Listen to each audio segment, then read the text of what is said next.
ప్రార్థించిన సహోదరులకి క్రీస్తు పేరట వందనములు తెలియజేసుకుంటానండి. మరి ఈ సమయంలో మొదటి సందేశాన్ని అందించవలసిందిగా తమ్ముడు వర్ధన్కి ఈ సమయాన్ని ఇస్తున్నాం. అనేక మంది బైబిల్ నేర్చుకోవాలి, దేవుని జ్ఞానాన్ని బోధించాలి అనే ఉద్దేశంతో ఎగ్జామ్ రాస్తున్న ప్రతి ఒక్కరికి కూడా షెడ్యూల్ వేసి వారికి అవకాశం ఇవ్వటం అనేది జరుగుతుంది. మరి ఈరోజు ఆ ప్రక్రియలో తమ్ముడు మొదటి వర్తమానాన్ని అందించవలసిందిగా తమ్ముడికి సమయాన్ని ఇస్తున్నాం.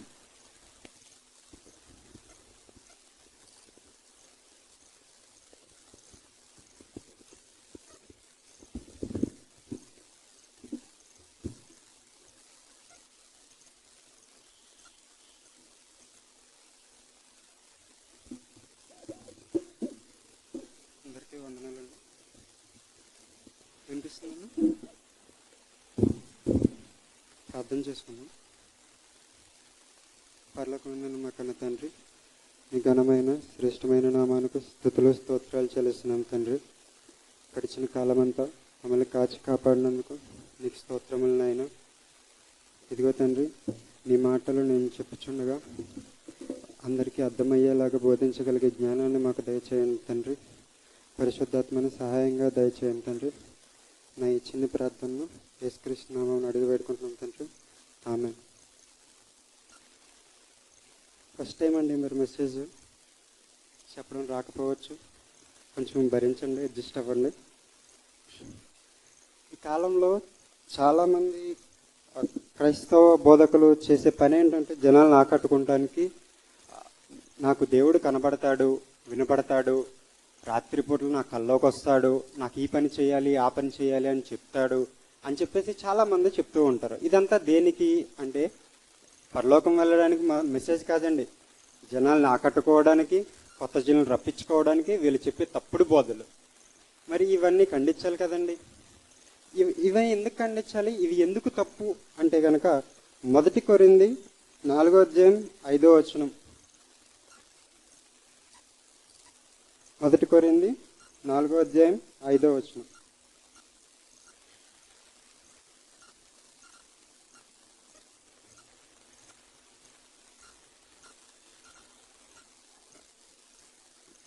చదవండి. సహోదరులారా, మీరు మమ్మల్ని చూచి లేఖనం యందు రాసి ఉన్న సంగతులను చాలు ఏం చేయాలంట, లేఖనం యందు రాసి ఉన్న సంగతుల్ని అతిక్రమించకూడదు. లేఖనం యందు రాసి ఉన్న సంగతులు అంటే ఏంటి? వాక్యం. వాక్యం అంటే దేవుని మాట. దేవుని మాట అంటే ఆజ్ఞ. అంటే ఏంటి? ఆజ్ఞ అతిక్రమించకూడదు. ఈ మాట ఇంకెక్కడైనా ఉందా? 1 యోహాను 3:4 ఉంటుంది. ఏమని ఉంటుంది? ఆజ్ఞాతిక్రమణ పాపం. ఆజ్ఞాతిక్రమణ పాపం అంటే ఇప్పుడు మాటల్ని అతిక్రమించకూడదు, బైబిల్లో ఉన్న వాక్యానికి మించి చేయకూడదు. ఇక్కడ మనకి చెప్పింది అదే, అతిక్రమించకూడదని. మరి వీళ్ళు చేసేదేంటి? దేవుడు కనిపిస్తాడు, వినిపిస్తాడు, నాతో మాట్లాడతాడు, ఇలాంటివన్నీ చెప్తున్నారు. మరి ఇవన్నీ నిజమా? అది చూద్దాం. ఇవన్నీ నిజమా కాదా అనేసి జనానికి తెలియాలి అని చెప్పేసి తెలియపరచాలనే జయశాలి తాతయ్య గారు ఈ పాఠం తీసుకురావడం జరిగింది. ఈ పాఠం పేరు దర్శన దేవుడు నిజమా. ఇప్పుడు ఈ పాఠాన్ని పరిశీలిద్దాం. మనకి పాత నిబంధన, కొత్త నిబంధనలో కానీ చాలాసార్లు దర్శనాలు కలుగుతాయి. ఆ దర్శనాలు ఏ సందర్భంలో కలిగాయి? ఎవరు? దేవుడా, దేవుడు పంపించిన దేవదూతల? ఇది ఒకసారి చూసుకుందాం.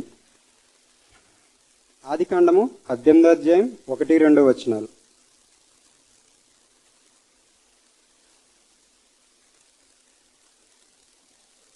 మరియు మమ్రే దగ్గర ఉన్న సింధూర వనములో అబ్రహాము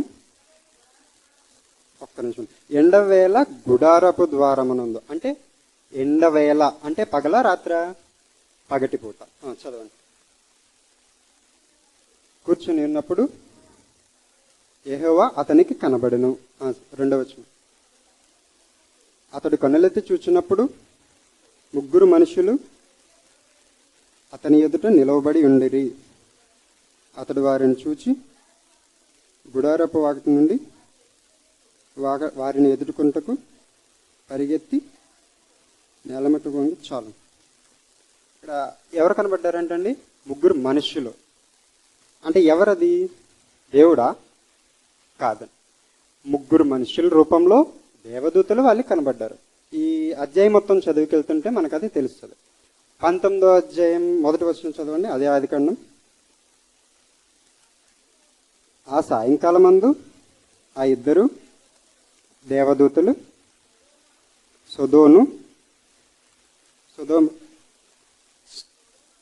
సొదోమ చేరినప్పటికీ లోతు వారిని చూచి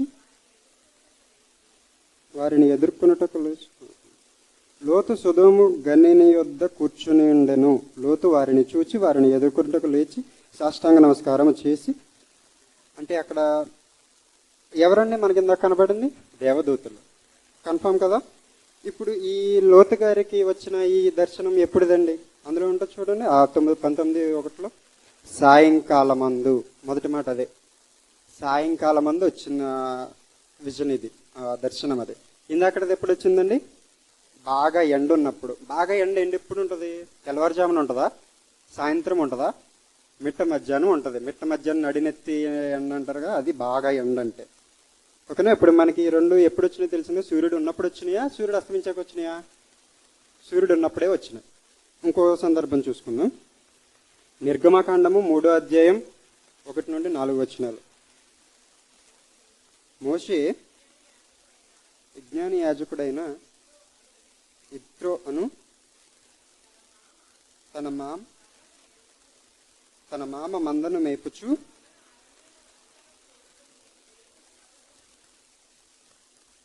దేవుని పర్వతమైన హోరేబునకు వచ్చాను.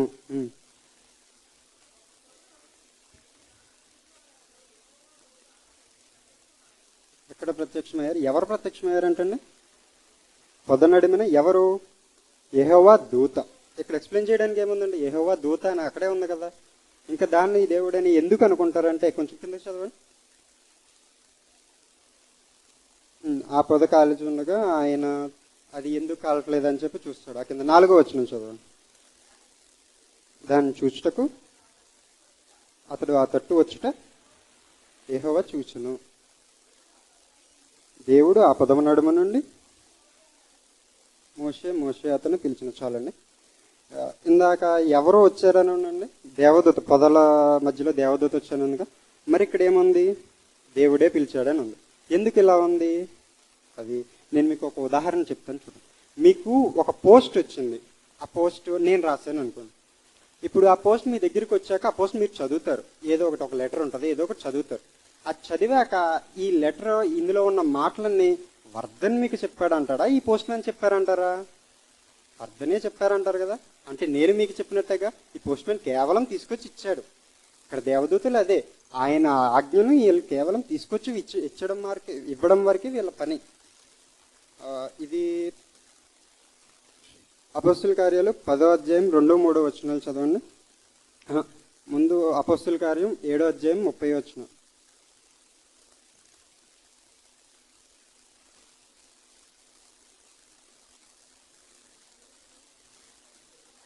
నలభై ఏండ్లైన పిమ్మట మళ్ళీ చదవండి.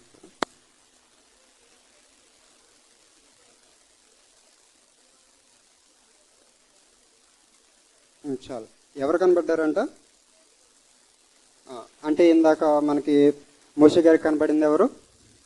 దేవదూత. ఫస్ట్ మనం అబ్రహాం గారి గురించి మాట్లాడుకున్నాం కదా, ఆయనకు కనబడింది ఎవరు? దేవదూత. సెకండ్ మనం ఎవరి గురించి మాట్లాడుకున్నాం? లోతు గారి గురించి. ఎవరు కనబడ్డారు?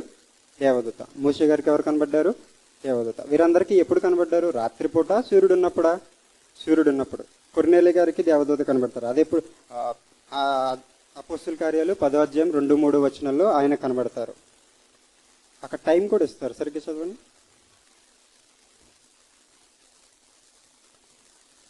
అపోస్తుల కార్యాలు 10వ అధ్యాయం 2-3 వచనాలు.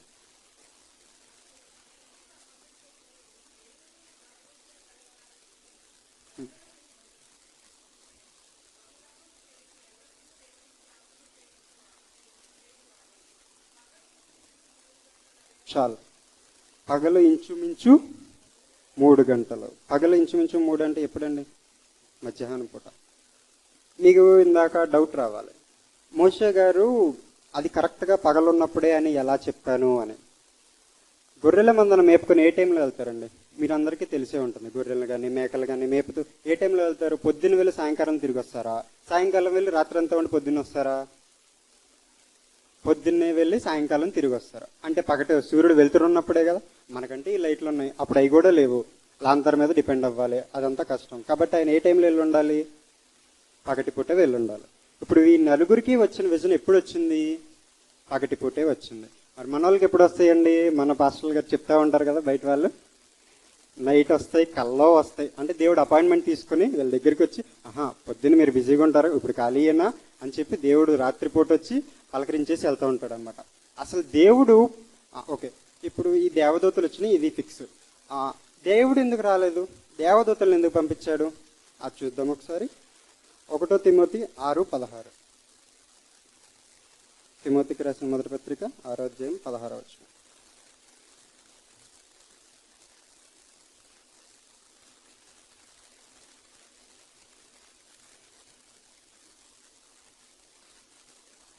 సమీపింపరాని తేజస్సులో ఆయన మాత్రమే నివసించుచు అమరత్వము గలవాడై ఉన్నాడు. సమీపింపరాని తేజస్సులో అంటే ఎవ్వరూ చేరలేని తేజస్సులో, ఎవ్వరూ వెళ్ళలేని తేజస్సులో, ఎవ్వరూ ఏ మానవుడు కూడా చేరుకోలేనంత దూరాన్న అమరత్వము గలవాడై ఉన్నాడు అంట. ఇంకా చదవండి. మనుషులు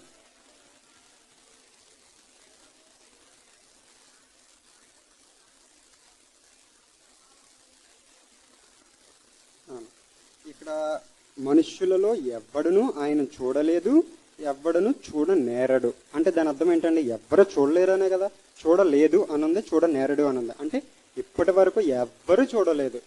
చూసిన ఒకే ఒక్క వ్యక్తి యేసుక్రీస్తు వారు. యేసుక్రీస్తు వారు అక్కడి నుంచి వచ్చిన ఆయన్ని చూశారు తప్ప మిగతా ఎవ్వరు కూడా చూడలేదు.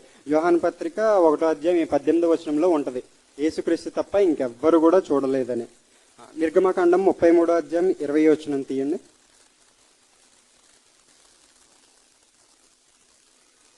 నిర్గమకాండము 33వ అధ్యాయం 20వ వచనం. మరియు ఆయన, నీవు నా ముఖము చూడజాలవు, ఏ నరుడు నన్ను చూచి బ్రతకడు. అంటే ఏంటి? ఏ నరుడైనా కూడా ఆయన్ని చూస్తే ఏమవుతాడంట? బ్రతకలేడు, చనిపోతాడు. అరే నాన్న, మీరు నన్ను చూడలేరురా, చూస్తే చనిపోతారా? ఇంత స్పష్టంగా చెప్తున్నారు కదా. ఇంకా కూడా మనలో దేవుడు కనబడ్డాడు, నాకు కల్లోకి వచ్చాడు, రాత్రి వచ్చాడు, చెవిలో చెప్పాడు అంటా ఉంటారు. ఎందుకండి ఇదంతా? ఎందుకు వచ్చిందంటే వాక్యాన్ని తప్పుగా అర్థం చేసుకోవడం వల్ల, చదవలేకపోవడం వల్ల, నిర్లక్ష్యం పెట్టడం వల్ల ఇలాంటివన్నీ కలుగుతూ ఉంటాయి. ఇప్పుడు మనకి ఒక క్లారిటీ వచ్చింది కదండి, దేవుడు కనిపిస్తాడా లేదా అనేది. ఆయన రూపం ఎలాంటిది? ఆకాశ మహాకాశాలు పట్టజాలనంత రూపం అయింది. ఈ లైట్లు ఉన్నాయి, ఈ లైట్లు ఇక్కడ పెట్టామంటే ఇటువైపు ఉన్న వాళ్ళు మీరు ఎవరో కనబడరు, అటు తిప్పితే మీకెవరో మేం కనబడం, అంత వెలుతురు వస్తున్నాయి. ఇది అంత ఈ లైట్లకే మన కళ్ళు అలాగా అంత చూడలేము ఎక్కువసేపు. దీనికే ఇలాగ అయిపోతే మన భూమి ఎంత ఉంటుంది? భూమి తిరిగే సూర్యుడు ఎంత ఉంటాడు?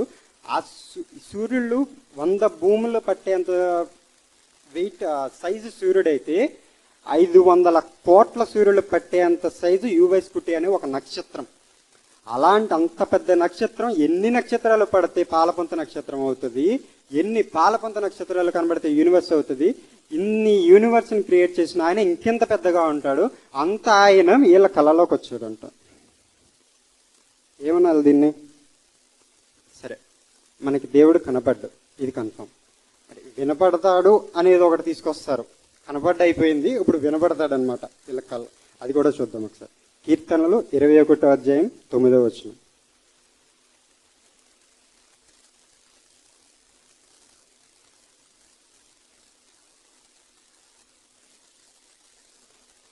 ఆ 21వ అధ్యాయం 9వ వచనం. నీవు ప్రత్యక్షమైనప్పుడు వారు అగ్నికుండం వరే ఆగుతురు.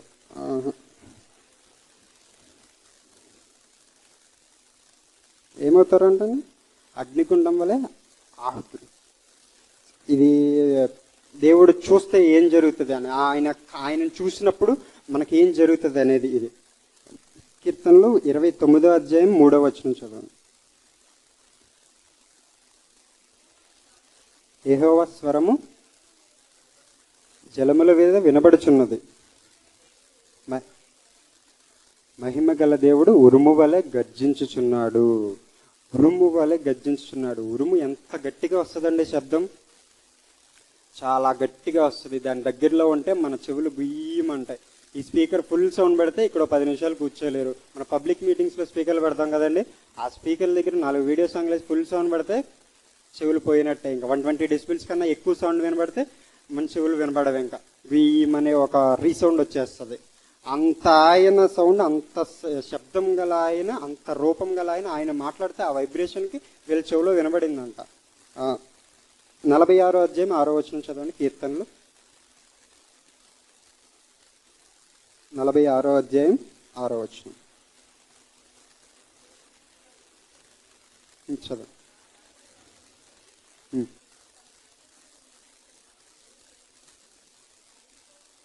చాలు. ఆయన తన కంఠధ్వని వినిపించగా ఏం జరుగుతుందంట, భూమి కరిగిపోచున్నది. ఈ వైబ్రేషన్కి మనకు అప్పుడు తెలుస్తూ ఉంటుంది. మైక్ మాట్లాడుతుంటే మనకి ఈ స్పీకర్ ఫుల్ సౌండ్ పెడితే కొంచెం అదురుతున్నట్టు కానీ, మనం కూర్చుంటే కుర్చీలు కానీ తెలుస్తూ ఉంటుంది. ఈ 6 అడుగుల మనిషి, నేను 6 అడుగులు ఉండాలండి, మనిషిలో సగం ఉన్న అది కూడా మన ఇక్కడ అదురుతుందంటే దేవుడు ఎంత ఉంటాడు. ఇందాక చెప్పాను కదా, ఆకాశ మహాకాశాలు పట్టజాలనే రూపం అది.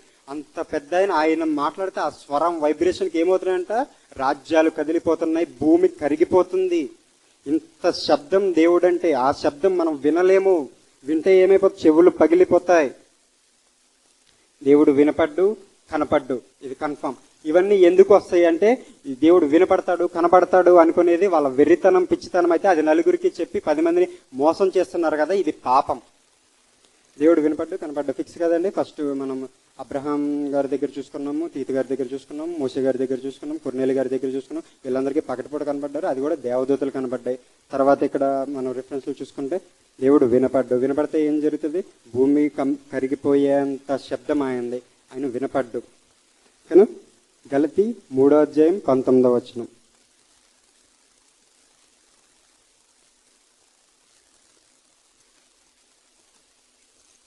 గలతీయులకు రాసిన పత్రిక 3వ అధ్యాయం 19.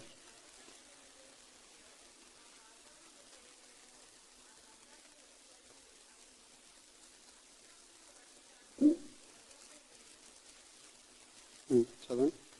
అది మధ్యవర్తి చేత దేవదూతల ద్వారా నియమింపబడెను. అంటే ఏమైందండి, ఈ మాట కంప్లీట్ అయింది. ఇదే మాట హెబ్రీలకు రాసిన పత్రిక 2వ అధ్యాయం 2వ వచనం నుంచి 4వ వచనాల్లో ఉంటుంది. ఏమైందంటే దేవదూతల ద్వారా ఈ మాట, ఇది 66 పుస్తకాలు కంప్లీట్ చేయబడ్డాయి, దేవుడు చేయించాడు. మరి ఇది కంప్లీట్ అయిపోయాక ఇంకా దేవదూతలకు రావాల్సిన అవసరం లేదు కదండి. ఈ మాట కంప్లీట్ చేయడానికి మాత్రమే దేవుడు దేవదూతలను పంపించాడు. ఇది కంప్లీట్ అయిపోయాక ఇంకా దేవదూతలకు భూమి మీదకి రావాల్సిన అవసరం లేదు, అవి రావు కూడా. ఇంకా అయిపోయింది అక్కడితోటి. ఈ తర్వాత విజన్స్ రావు. ఎందుకంటే మనకు ప్రతి దానికి, ప్రతి ప్రశ్నకి జవాబు దేవుడు ఆల్రెడీ ముందే సిద్ధపరిచి ఉంచాడు 66 పుస్తకాల్లోని. వీళ్ళందరికీ ఇంకొక రిఫరెన్స్ ఉంటుంది. ఆ రిఫరెన్స్ని అడ్డు పెట్టుకొని మా దేవుడే చెప్పాడు ఇదని చెప్తారు. యోవేలు గ్రంథం 2వ అధ్యాయం 28వ వచనం.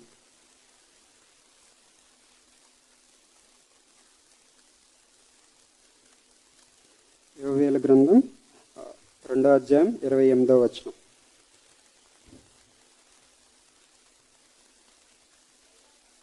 తర్వాత, నేను సర్వజనుల మీద నా ఆత్మను కుమ్మరింతును, మీ కుమారులను మీ కుమార్తెలను ప్రవచనములు చెప్పుదురు, మీ ముసలివారు కళ్ళ కందురు, మీ యవ్వనులు దర్శనములు చూతురు. చాలండి.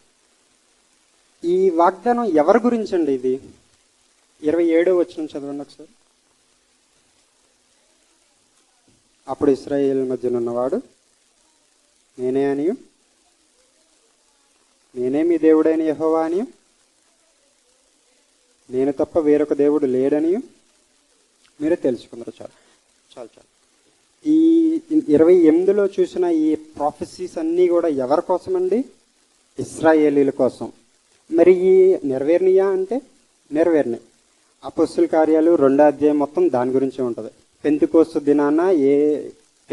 దినాన అయితే అపొస్తలులందరి మీదకి పరిశుద్ధాత్మ గారు వచ్చారో అప్పుడు ఈ ప్రాఫెసీ నెరవేరిపోయింది. ఒక్కసారి నెరవేరిన ప్రాఫెసీ మళ్ళీ ఇంకా జరగదు.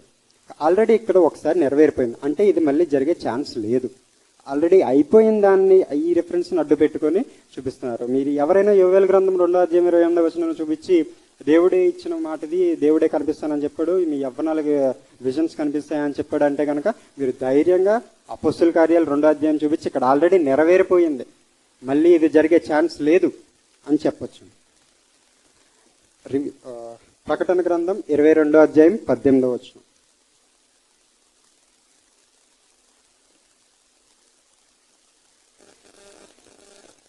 ఈ గ్రంథం అందున్న ప్రవచన వాక్యములను విని ప్రతివానికి నేను సాక్ష్యం ఇచ్చిన ఎవరికంట ఈ గ్రంథం అందున్న ప్రవచనం వాక్యములో విను ప్రతి వారికి అంటే ఈ గ్రంథం అంటే ఏంటి? బైబిల్ వినే ప్రతి వాళ్ళకి అంటే మీకు నాకు ఈ బుక్ ఎవరెవరి దగ్గర ఉందో వాళ్ళందరికీ చెప్తున్నాడు. ఇది చదవ. ఎవడైనను వీటితో మరి ఏదైనాను కలిపిన ఎడల ఈ గ్రంథంలో రాయబడిన తెగుళ్ళు దేవుడు వానికి కలుగు చేయను. చదవండి. ఎవడైనను ఈ ప్రవచన గ్రంథం ఉన్న వాక్యంలో ఏదైనాను తీసివేసిన ఎడల దేవుడు ఈ గ్రంథంలో రాయబడిన జీవవృక్షములోను పరిశుద్ధ పట్టణములోను వారికి పాలు లేకుండా చేయను. ఏం చేస్తాయంట? తెగుళ్ళు కల్పిస్తాడంట. ఎవరికి? ఈ గ్రంథంలో ఉన్న వచనాలకి ఎవరైనా ఏమన్నా ఎక్స్ట్రాగా ఓవర్ యాక్షన్ చేస్తూ ఎక్స్ట్రా వాళ్ళ సొంత కల్పితాలు కలిపి చెప్తే వాళ్ళకి తెగుళ్ళను కలుగు చేస్తాను అని వార్నింగ్ ఇస్తున్నాడు. ఇంకోటి ఏంటంట? ఎవడైనాను ఈ ప్రవచన గ్రంథంలో ఉన్న వాక్యములలో ఏదైనాను తీసివేసిన ఎడల దేవుడు వానికి ఎక్కడ చోటలేదంట? జీవవృక్షములోను పరిశుద్ధ పట్టణంలోను ఎక్కడ కూడా చోటలేదు. ఈ మాట చెప్పి వార్నింగ్ ఇస్తూ ముగించాడండి బైబిల్ని.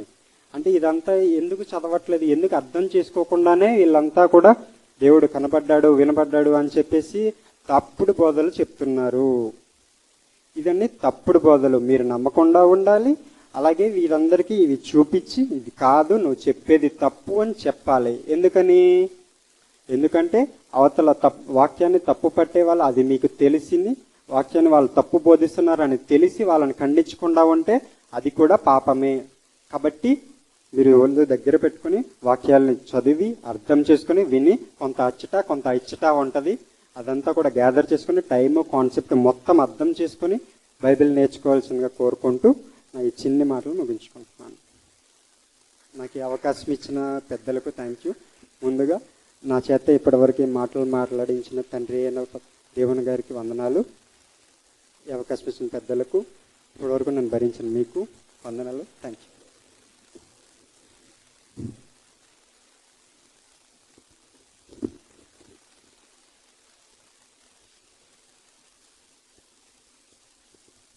ఓకే, మొదటి సందేశాన్ని అందించినటువంటి సహోదరుడి వద్దనికి వందనములు తెలియజేసుకుంటున్నాను. జాగ్రత్తగా ఒళ్ళు దగ్గర పెట్టుకొని వాక్యాలు చూడండి. దర్శన దేవుడు నిజమా? దర్శనం అనగానేంటి? కళ లాంటిది. మనం నిద్రపోతున్న సమయంలో మనకి చూపించేదాన్ని వచ్చేది దర్శనం, కళ అంటారు. సహజంగా దర్శనాలు అనేవి ఎప్పుడు వస్తాయని మనకు తెలుసు? రాత్రులు వస్తాయని తెలుసు. కానీ బైబిల్లో ఎలా జరిగినాయి దర్శనాలు అనేవి? పగలపూట జరిగినాయి. ఎవరు? దేవుడా? కాదు. దేవదూతల ద్వారా దర్శనాలు అనేవి జరిగినాయి. ఎందుకు దర్శనాలు వచ్చినాయి అంటే దానికి ఒక కారణం ఉంది. అబ్రహాం గారి దగ్గర బైబిల్ లేదు కదండి. అబ్రహాం గారి దగ్గర కానీ, నోవాహు దగ్గర కానీ, లోతు గారి దగ్గర కానీ ఎవరి దగ్గర బైబిల్ అనేది లేదు. అందుకోసం దేవుడు వారికి దేవదూతలను పంపించడం, దేవుడు తెలియజేయాలనుకున్న మాటలు తెలియజేయడం జరిగింది. ఇది దేవుడు ప్రవేశపెట్టడానికి కారణం. మరి నేటి కాలంలో ఆ దర్శనాలు వస్తాయా అంటే రావండి, రావు. కారణం, వాక్యం సంపూర్ణం అయిపోయింది. 66 పుస్తకాలతో కూడిన గ్రంథాన్ని దేవుడు మన చేతిలో పెట్టాడు కదా. దేవుడు తెలియజేయాలనుకున్న ప్రతి మాటని తెలియజేశాడు. కనుక దర్శనాలు అనేవి